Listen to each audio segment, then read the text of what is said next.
live on a Saturday, November 15th. We are the eve before the Week 11 Sunday slate. We do got an early game, so reminders there to wake up early if you want to watch it, or make sure your lineup's all good to go. If you have players in that game, Dolphins Panthers, is it? What is the Dolphins Commanders? So not a great game there, but it is on tomorrow, 6:30 West Coast time, 9:30 Eastern time. Here answering your questions. So drop them in the chat if you have them. We will try and help you get that W. We got 4 weeks left, man. Still a lot. 4 weeks left of the regular season, right? 11, 12, 13, and 14. Still a lot. That's still 30%, roughly 30% of your fantasy regular season, but also not a lot, right? So it's go time. We gotta win. We gotta win. As always, guys, hit that like button for us. Get some eyes on this video. Akshay says start one tight end, full PPR. Otten, Loveland, Theo, Johnson. That's a pretty good trio of tight ends there. I would probably say all of them are in my top 15. I would say Otten and Theo Johnson are in my top 10, and I would lean Cade Otten. The most. Now, I know the Bills are the number one team against tight ends. We kind of looked at that yesterday, and tight ends are, when it comes to those type of stats, like points given up and stuff, you have to kind of look at like who they played, especially with tight ends. And, the Bills this year, they haven't played McBride. They haven't played Bowers. They haven't played Tyler Warren. I mean, hell, they haven't even played like Jake Ferguson. I'm just looking at the top tight ends this year, right? And who the Bills have played. I think they haven't played Tucker Kraft, if I remember correctly. So they haven't played a lot of the top tight ends. The best tight ends they've played are Kelsey, who had a decent game, 4 for 66, Juwan Johnson, Hunter Henry. So these are kind of the best tight ends that they've played. I would go Otten still, even though the matchup isn't great for them. If you didn't feel great about that, matchup for Otten, then my pivot would be Theo Johnson. So he would be second. Both Theo Johnson and Otten are in my top 12. I have Otten at 8, Theo Johnson at 10, and then I have Loveland at 15. So thanks, Shondo. Appreciate you. Go Padres if you're a Padres fan. If not, still go Padres. So have a good weekend as well. Hopefully, if you enjoy college football, we got a lot of college football on today. Obviously, we got some big games. Indiana's playing in about an hour. Pittsburgh, Notre Dame in an hour is a top 25 matchup there. Big playoff implications there. Texas A&M's playing. Cincinnati, Michigan. A lot of teams playing early. Do we have another? USC and Iowa is going to be a good game. 2 top 24 teams. Alabama, Oklahoma, Georgia, Texas. Man, we got some banger games for sure. UFC tonight. If you like UFC, we got a big UFC event tonight. So Akshay says start one flex full PPR, Flowers, Metcalf, Judkins, and Harvey. Start one full PPR, Flowers, Judkins, Metcalf, Harvey, JMO. You're only starting one of these guys. Actually, you have a good team then, huh? I would probably say that my highest is going to be Flowers. I do think if you're shooting for upside a little bit, probably JMO has the most upside. I don't want to start Harvey. I'm fine starting Harvey this week, but when you have really good options like this, I probably don't want to start Harvey over these guys and just kind of wait and see. Judkins, I'm a little bit worried he gets game scripted out a little bit against Baltimore. Their defense has improved. It could be kind of a blowout there potentially. The defense could also keep it close for sure. So, but I'm a little bit worried about being game scripted out. Metcalf has just been a little bit too inconsistent, but man, he has a great matchup. But he also didn't do anything. He didn't really do anything the last time they played, right? The Bengals and the Steelers. So I think I'm actually leaning Flowers here. If you go and look at Zay Flowers and kind of what he's been really, really good. He just hasn't been catching touchdowns. He's been giving you basically 11.5 PPR points each and every week. double-digit PPR points each and every week. He's just not catching a touchdown, unfortunately. So I think I lean Flowers. My second would be Metcalf. There. Start one running back full PPR and one QB. Baker, McCarthy, Rogers. If McCarthy or Rogers, will have to drop Sean Tucker. So you're saying you would drop Tucker to pick up McCarthy or Rogers, or do you just start Baker? I think I just start Baker there. Now, I will say this. To me, they're all very close. They're all kind of like low-end QB1s this week for me. So,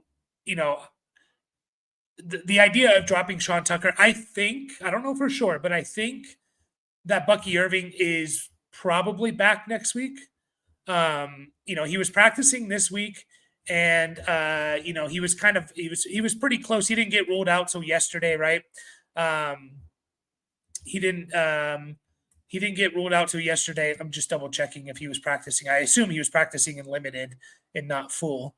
Let's see here. Bucky Irving practiced limited. So he's practicing. I would assume that he's back next week. So if you're not starting Sean Tucker this week, I don't mind dropping Sean Tucker, because when Bucky's back and Rachaad White's there, I don't think Sean Tucker is really going to have a role. So if you felt better about one of those other quarterbacks than McCarthy and Rogers, I wouldn't mind dropping Tucker if you're not starting him. If you're starting him this week, that's a whole different story, right?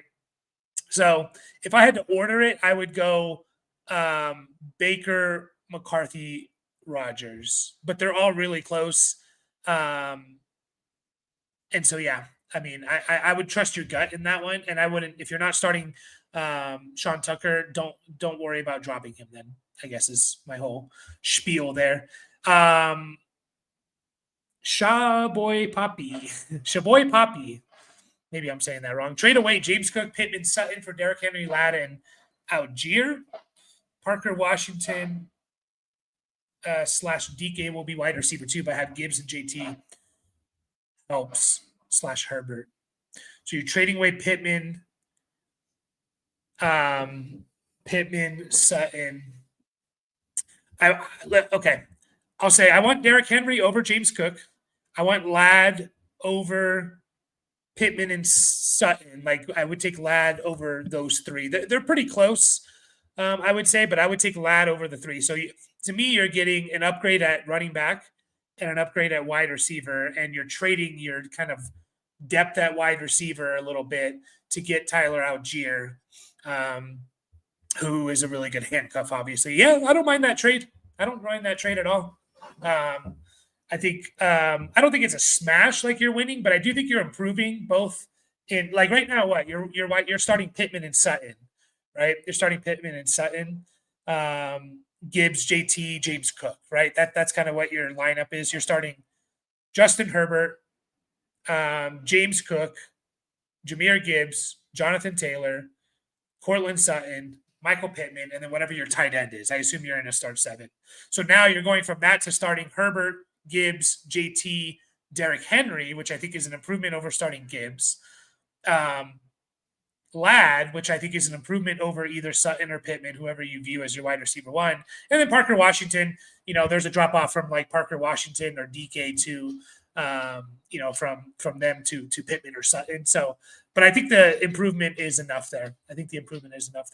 It's a solid trade all around, I think. To here, I traded Hendy and Pittman for Bowers and Demon. I don't start Pittman. Did I lose? I mean, so Pittman is your bench piece, right? It's tough to say whether you lose or not, to be honest. It really is tough to say. If Bowers is what we what we know he is capable of, which is, week 1, 5 for 103. November, a couple weeks ago, 12 for 127 and 3 touchdowns. Like, obviously he's not going to do that, but if he kind of performs like that, then I think you win this trade. If he performs like last week, which is 1 for 31 against a tough matchup, then you probably lose it. So I think you win it overall, because I do think Bowers is closer to that that 100-yard touchdown type of and a touchdown type of tight end. So yeah, I think you did. I think you're going to win that trade there, and we'll see. Trades, you can't always win trades, but it's just how things roll, right? So keep the questions coming, guys, and obviously hit that like button for us, please. Helps get eyes on the video for us. And yeah, keep the questions coming as always. I'm going to start checking my lineups as well, see if I have any roster or lineup decisions to make here or players to pick up. Here, that will be an interesting one for sure. I think I'm good here. But yeah, we got don't forget, we got the Spain game tomorrow. So make sure you set your lineup. I don't know if there's any questionable players in that game, so I don't think you need to worry about that too much. But always make sure and double check. Sleeper. If you play on Sleeper, you should have your commissioner, or if you are the commissioner, you should enable the emergency starter. So you can, if someone gets ruled out, then another player gets put into that lineup just in case you don't have time to go and change your lineup or something like that. That was kind of made for these Europe games and stuff like that. So, but yeah, not really a lot of questionable players and all that for those two. So, and then yeah, we got. I feel like this week, man, is kind of like, this is the week where I think teams are going to start to separate themselves. We're going to learn a lot more about who the top teams are in the league. I just think there's a lot of big matchups this week, so it should be a good week. I mean, just looking at some of these ones, Jags Chargers. I know people probably aren't super excited to watch that, but that I heard that game has the highest playoff implication game. Like if the Chargers win, they're like a 70% chance to make the playoffs. If they lose, they're like 30, and then Jags are 50% if they win, 15% if they lose. It has the biggest swing in playoff implications. Vikings Bears is going to be this is going to be fun. Bills Bucks is going to be fun.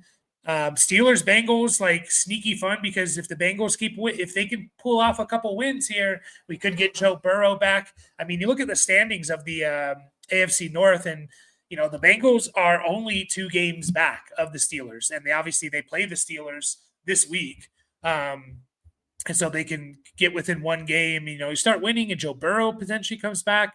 You got Rams Seahawks, which is maybe the top 2 teams in the entire NFL.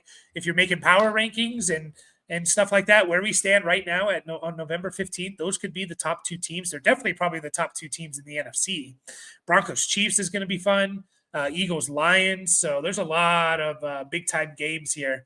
And like Kevin says, this is push in week for NFL and fantasy. Yeah, this is the week for fantasy as well. It's interesting because I feel like, and you guys can tell me if your leagues are like this too, but I'm looking at my redraft leagues, and I only have a couple. I play more Dynasty, but there's kind of there's a couple top heavy teams, and then there's a lot of teams that are all right there. I'm looking at it here. So we play in a setting where you play 1 against the league median. So you get potential of 2 points each and every week, right? And so the difference between 6th place and 11th place is just a couple of weeks in standings, right? There's still a chance for that. Now, is it likely? No, but there's a chance for it, right? So it feels like there's a lot of muddied up in the middle there. So it is go time for sure here. So yeah, a lot of trading in dynasties this week. Yep. By the way, if you're playing dynasty, my personal opinion, I don't know if you guys are commissioners of leagues or not, and everyone has their own different opinion about trade deadlines in dynasty. I personally don't think there should be trade deadlines, and I think it's one of the biggest mistakes we make when it comes to making the rules in Dynasty is putting trade deadlines. I honestly think like that you should be able to trade at any point at any time in the season because you need to be able to capitalize on the value of your players all at any point in time, right? When I started to believe in this like a couple years ago, and it was when if you remember Ty Chandler had a stretch run there at the end of 2022, was it? Or 23? I think it was 23 actually. Yeah. 2023. Ty Chandler was he was awesome in weeks 15 through 18. He rushed for in 4 games, 250 yards. So he's averaging 65 rushing yards, a half a touchdown. He wasn't like amazing, but like he was a relevant player. And a lot of people put trade deadlines, right as the last week of the NFL season. And so literally like you could have gotten like Ty Chandler's value was the highest during those 4 weeks, and a lot of people's trade deadlines were done, right? And so like I just think that one, it fosters trading even more when you have no trade deadline, and two, teams that are tanking or teams that are out of it should be able to capitalize as much as possible on the value of their players. And teams that are trying to win a championship, hey, I don't even care. Like if you go into week 17 of the fantasy championship, it's the Sunday night football game. You need a Hail Mary. You trade for someone, you trade for a stud in that Sunday night football game and plug them into your lineup to try and win the championship. Like you should be allowed to do that. Right. So I think that's one of the biggest mistakes like dynasty leagues make is no trade deadlines. So I have a 10-0 team. Wow. 10-0 is nice. Traded Olave, my 26th first, and Bill for Justin Jefferson. Yeah, I mean, I think that's a good trade for you. I kind of look at it as of right now, like Olave and a 26th first for Justin Jefferson, and I think that's solid for. I assume that player with Justin Jefferson was rebuilding. Like Olave has been good this year, man. Like I think we need to acknowledge like how good Olave has been this year with Tyler Shuck and Spencer Rattler.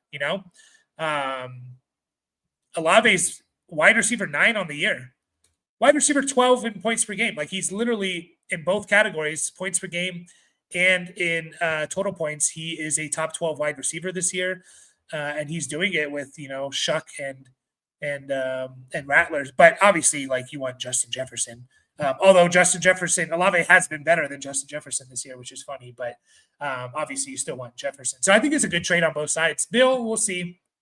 We'll see. I was high on Bill. Obviously, had him as like a sleeper all the way back in March. Didn't play it, obviously like that. You capitalized on that his value as much as you could. So this is prime time for rebuilders and contenders to get what they need. No trade deadline. Yeah. I at first I was kind of like on there needs to be a trade deadline, but it's like, why? Obviously, redraft, you need a trade deadline, right? Like redraft, it should be, to me, it should be right before the playoffs.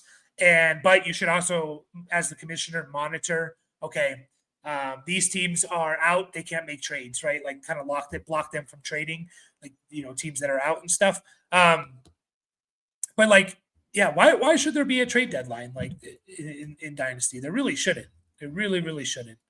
There's so many each and every week. I'm going to pull it up right now. Like I'm going to look at players who went off in the playoffs over the last few years here, and just kind of see like some players here that went off. Like let's look at running backs here.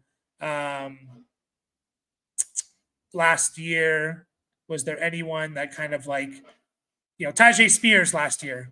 Tajay Spears last year was RB13 in points per game. But if you had a trade deadline, you couldn't capitalize. Amir Abdullah last year, his playoffs, I'm going to just look at playoffs actually. Amir Abdullah last year was RB9 in points per game. Like, was anyone trading for Amir Abdullah? No. But like, could you have at least gotten a 3rd round pick for him? Right. a 4th-round pick even. I don't even, like after the season was done, you couldn't trade Amir Abdullah for anything, right? Like, yeah, nice. He had a good 3 weeks, but no one was trading for him. Jerome Ford had a big stretch there. Ronnie Rivers was RB 23 in points per game during weeks. I'm looking at weeks 15 through 18 of last year. Like Ronnie freaking Rivers, man. Like, could you have gotten something for him? No, if you had a trade deadline. Let's see, wide receivers here. Obviously, Jalen McMillan, Marvin Mims had a big stretch of weeks here. Adam Thielen, Quentin Johnston, Olamide Zaccheaus and stuff. Like, there's just these guys every single year. Like, you should be able to get something for them. But you can't if there's a trade deadline. 2023, let's see who we had here. Anyone that's a little strange. Dontavian Wicks was awesome in 2023 down the stretch. Darius Slayton, Josh Palmer. So running backs. Jerick McKinnon. Oh, he only had 1 week, actually. And then he got hurt. Zamir White's another perfect example. Zamir White was RB12 in weeks 15 through 18 in 2023. He averaged almost 15 and a half PPR points. Never had more value than that moment in time, right? You think Winston finishes this season out for the Giants? Is there any benefit? I do think there's benefit. I know a lot of people talk about this, like, Jackson Dart's good. What's the point here? Let him rest. I do think there's benefits. A couple of them. Kafka, the interim head coach for the Giants, Mike Kafka, he's been kind of rumored to be a potential coaching candidate, right? He was the Chiefs. He was with the Chiefs there for several years with like the Mahomes Reed situation, and then he went on to be the Giants offensive coordinator in 22 and 23, and then he was he's been their offensive coordinator / assistant head coach. Giants may legitimately be looking at Kafka as their next coaching candidate, and they need to see him with Jackson Dart. Another thing is Jackson Dart just needs reps. He needs to play. He needs to learn and grow. Every single game is valuable in my opinion. This last week I went back and watched like Jackson Dart a lot and was just kind of watching him and like how he's playing and stuff like that. And I'm a little bit hesitant on just like crowning Jackson Dart as like, oh yeah, he's awesome. He needs to learn how to progress through his reads. He's a one read and run, take off and run type of quarterback. If his first read is covered, he runs, and which is why he runs a lot, and which is why he's been getting hurt. The guy's had like 3 or 4 concussions in the 6 or 7 games he played, and like in the preseason he had one as well.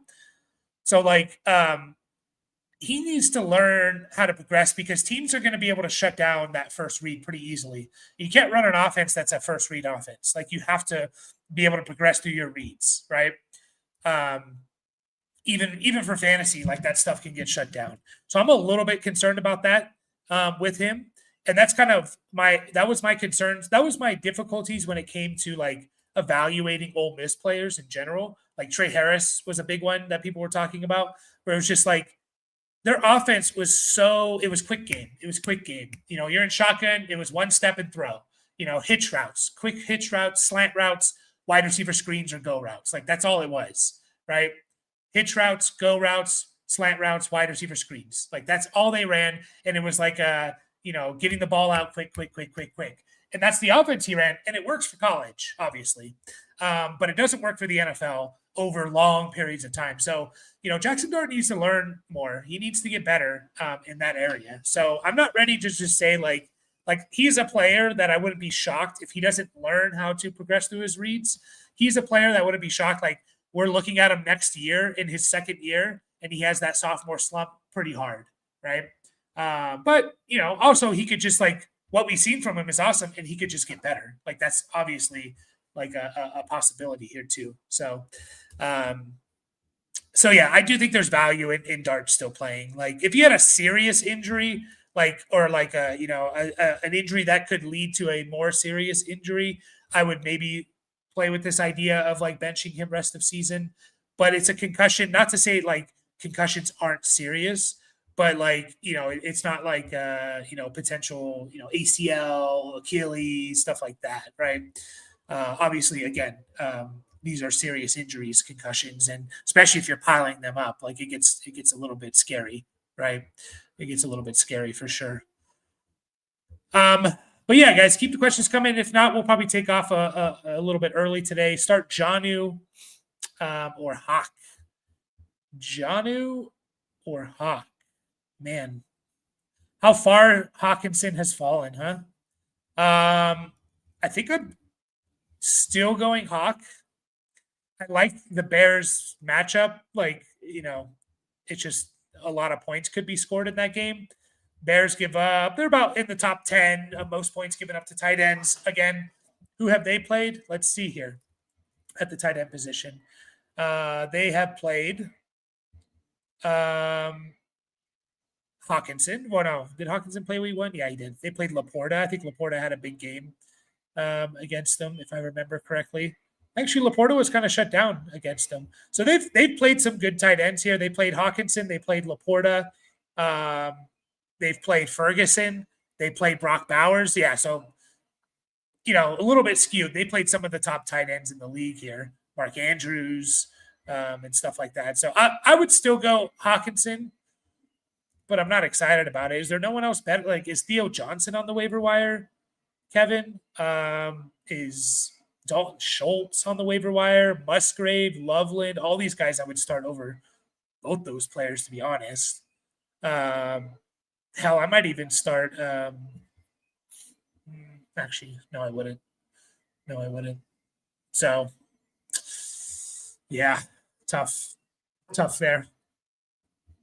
It is tough there.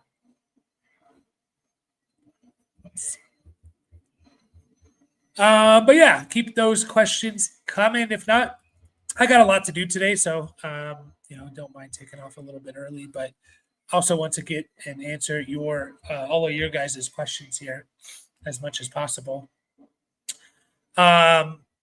We won't be live tomorrow. It's the last European game. After that, we'll be live Sundays before the games, hour before the games. But European games, people are just watching it. We don't get a lot of people hopping in and asking questions because people are watching the game. So one more European game, and then we are done there. And yeah, exciting times. Exciting times. But anyways, guys, probably going to take off here. Appreciate all of you. Waller or not. Is Waller even, what's going on with Waller? Is he healthy? I haven't even been paying attention. No, he's still on injured reserve, huh? Dawson, honestly, I don't mind Dawson Knox. I'm trying to think, would I start Knox over those guys? Probably not, but I don't mind it. Nah, I'd probably just stick with Hawkinson, to be honest. So, but anyways, guys, appreciate you all, and we will catch you all Monday night after the games. So, see you all then, and enjoy your Saturday. Take care.